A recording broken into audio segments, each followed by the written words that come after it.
Halo teman-teman, selamat pagi atau siang. Kembali lagi pada saya. Kali ini kita akan membahas mengenai materi tentang standarisasi dan normalisasi dengan menggunakan bahasa pemrograman Python dan ditulis di Google Colab.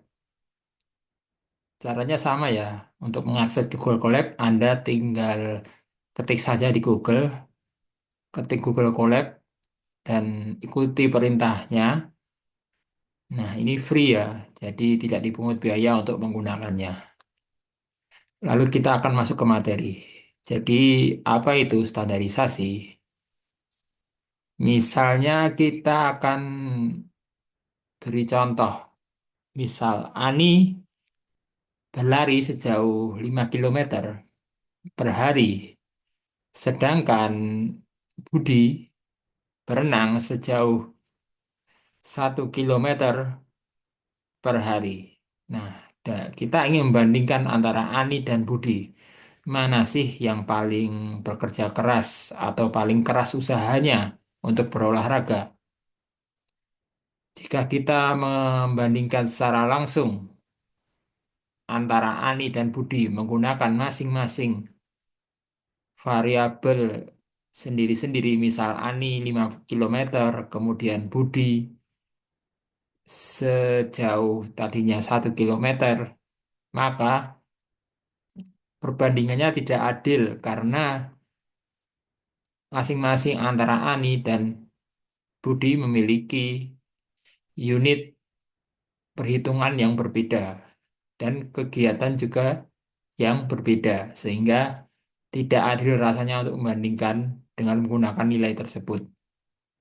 Untuk itu, kita akan melakukan konversi ke unit value lainnya. Misalnya kita konversi ke kalori yang dibuang oleh masing-masing Ani dan Budi perharinya. Misal, Ani menghabiskan 400 atau membakar 400 kalori setiap harinya, sedangkan Budi membakar 500 kalori setiap harinya. Maka dari hal tersebut kita bisa tahu bahwa Budi paling banyak membakar kalori yang dia hasilkan. Oleh karena itu, Budi merupakan orang yang kerja keras dibanding dengan Ani. Nah, itu disebut dengan standarisasi ya, merubah unit value yang tadinya berbeda antara dua dua orang ini menjadi satu standarisasi, satu standar unit value yang sama. Nah, itu adalah dasar dari pemikiran standarisasi. Nah, standarisasi ini biasanya digunakan pada model machine learning. Nah,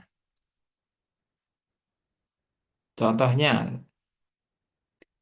siswa kita ingin membuat model machine learning untuk mengetahui performa dari siswa tersebut menggunakan nilai yang didapat dari murid dan lama belajar yang ditempuh oleh murid. Nah, un- karena machine learning itu kan menggunakan beberapa variabel dan beberapa variabel ini, misal antara nilai siswa dan jam belajar itu sendiri kan berbeda nilai unit value-nya. Yang satu menggunakan satuan pengukuran waktu dan yang satu menggunakan satuan pengukuran angka. Jadinya jika kita memasukkan ke model machine learning, maka itu akan bias modelnya, akan lebih condong ke nilai yang lebih besar. Misal di sini dari dua variabel ini nilai siswa lebih besar rentangnya 0 sampai 100 dibandingkan dengan rentang nilai jam belajar 0 sampai 10 jam. Jadi model ini tuh tidak bagus akurasinya nantinya untuk mengukur performa siswa. Oleh karena itu, kita membutuhkan standarisasi terlebih dahulu antara kedua variabel tersebut. Nah, standarisasi yang umum dilakukan adalah standarisasi Z-score. Z-score sendiri adalah hubungan antara data point dengan nilai rata-rata dan standar deviasinya. Misalnya kita contoh, misal nilai matematika saya adalah 70. Kemudian nilai matematika pada kelas saya adalah 80. Dan standarisasinya atau standar deviasinya dari nilai kelas saya adalah 40. Nah, saya pengen mengetahui posisi nilai saya terhadap nilai rata-ratanya. Oleh karena kita bisa menghitung z-score nilai saya dengan cara nilai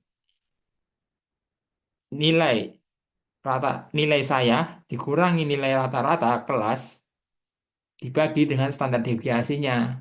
Nah, misalnya saya dapat di sini nilai z-score-nya 0,25. Artinya, nilai saya adalah 0,25 di atas dari nilai rata-rata kelas. Ar- yang berarti eh, antara nilai rata-rata dengan nilai saya itu beda tipis sebanyak 0,25. Nah, bagaimana sih kita melakukan standarisasi dengan menggunakan bahasa pemrograman Python?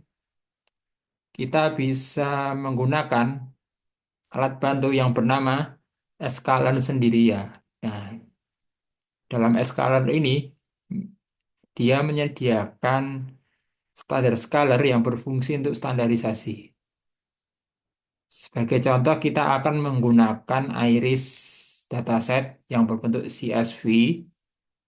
Pertama-tama kita baca terlebih dahulu dengan menggunakan pandas, kemudian kita tampilkan. Di sini adalah contohnya dataset ini. Dataset ini contohnya terdapat 5 variabel dan satu variabel Y. Kemudian kita langsung saja melakukan standarisasi menggunakan scalar standard scalar. Kita panggil dulu model standard scalarnya dan dimasukkan ke variabel standaris.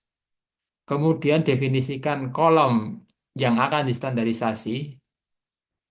Kolom yang akan standarisasi tipenya harus bertipe continue atau bertipe number.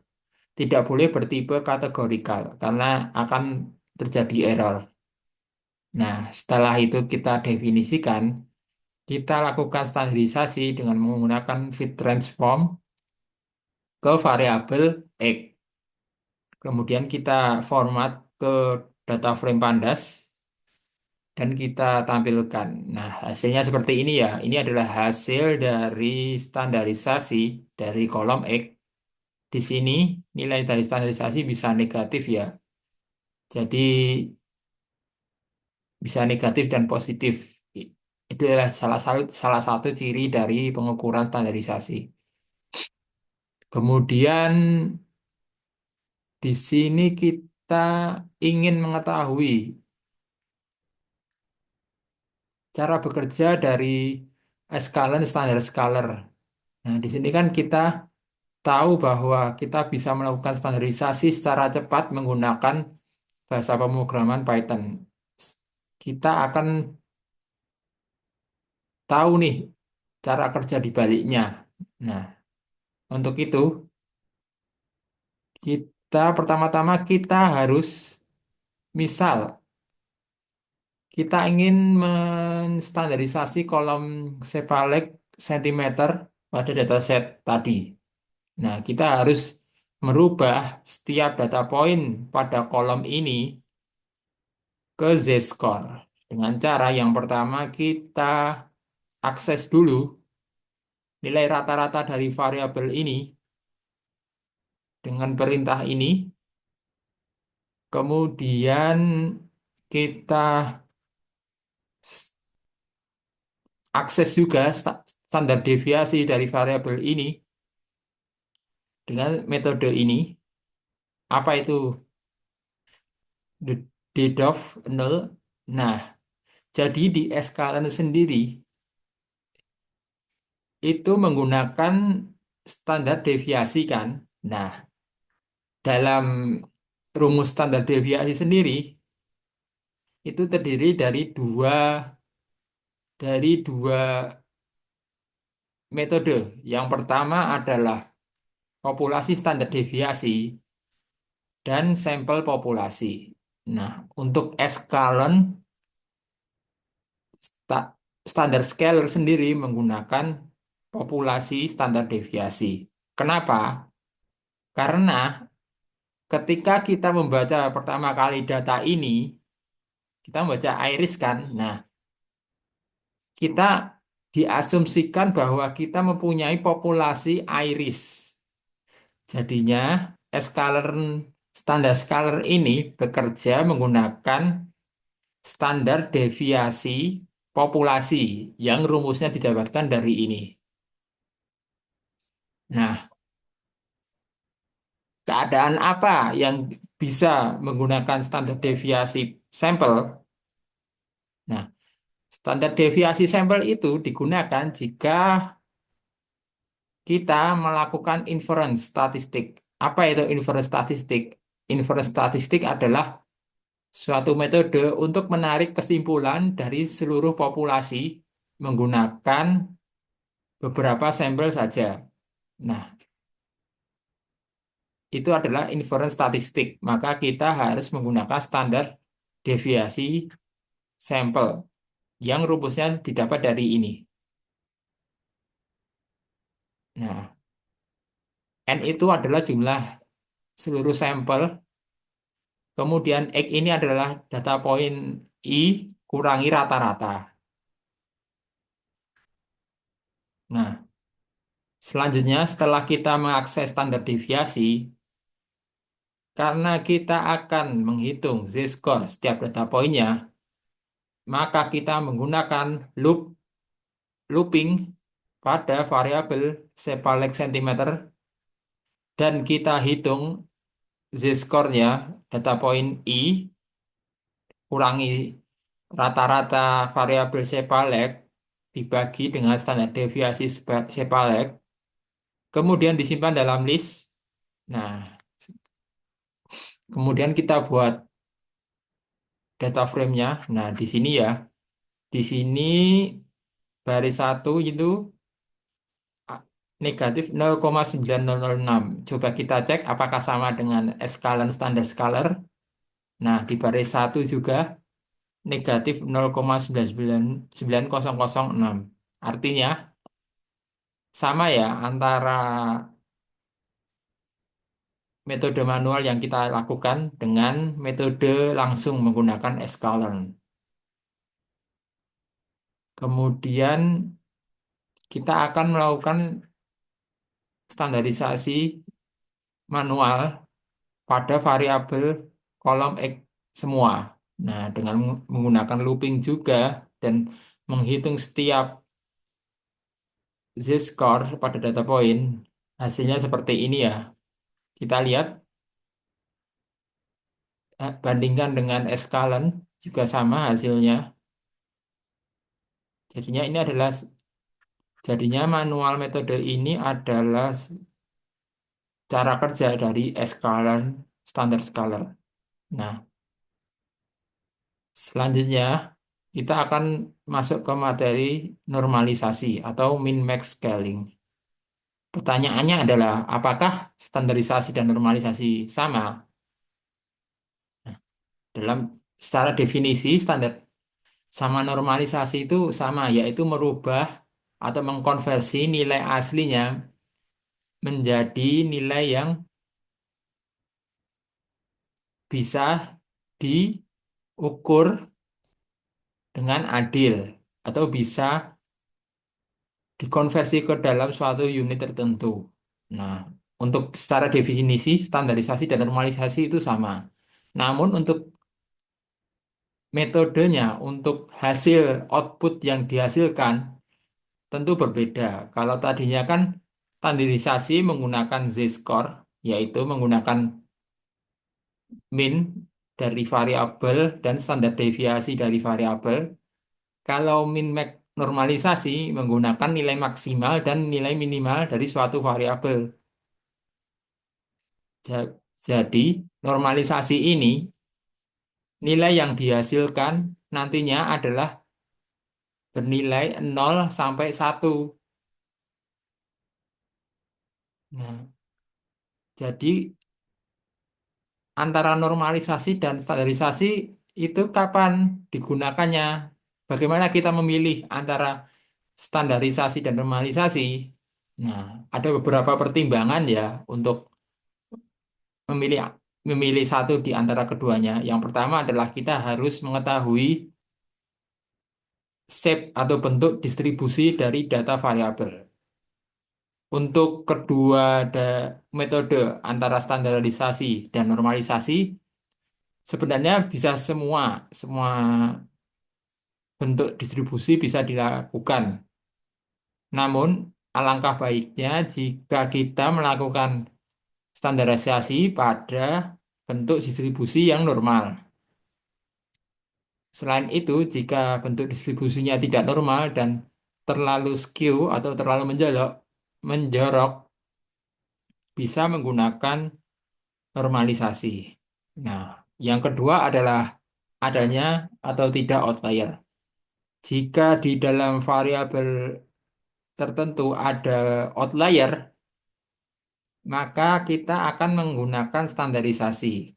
Kenapa? Karena normalisasi yang menggunakan nilai maksimal dan minimal itu kan juga terpengaruh karena data outlier besarnya sehingga tidak akurat nantinya jika menggunakan normalisasi. Oleh karena itu, jika variabel yang memiliki outlier bisa dilakukan standarisasi.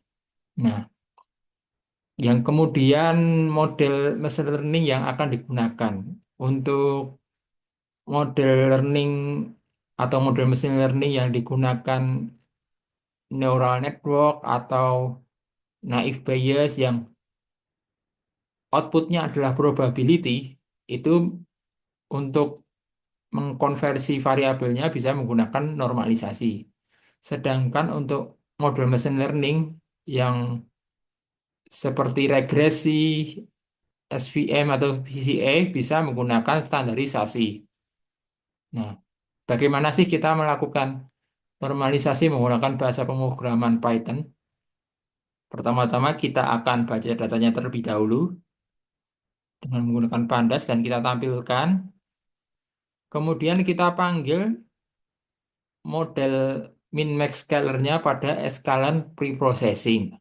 Nah, kita panggil di sini dan kita buat variabel min-max. Sama seperti standarisasi eskalen, kita fit transform saja ke variabel X dan kita tampilkan hasilnya di sini. Nilainya tidak ada yang negatif ya, beda tadi dengan standarisasi yang terdapat nilai negatif di sini. Nilainya adalah 0,22 di sini dan rentang nilainya selalu 0 sampai 1. Nah, bagaimana sih cara kerja dari eskalan min-max scalar ini? Selanjutnya kita akan melakukan secara manual. Karena kita akan menormalisasi setiap data poinnya, kita akan menggunakan loop untuk mengakses setiap data poin dan menghitung masing-masing normalisasi pada data poin dengan cara data poin ke I dikurangi nilai minimal dari variabel dibagi dengan selisih dari nilai maksimal variabel dan nilai minimal variabel. Nah, itu adalah normalisasi. Normalisasi adalah data dikurangi nilai minimal dibagi nilai maksimal dikurangi nilai minimal. Itu ada normalisasi. Nah, kita lihat hasilnya.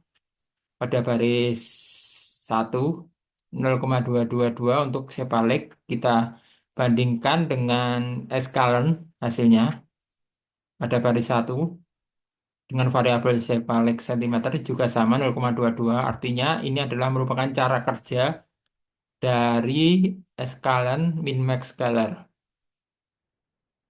Mungkin cukup segitu saja untuk materi standarisasi dan normalisasi. Kurang lebihnya mohon maaf. Wassalamualaikum warahmatullahi wabarakatuh.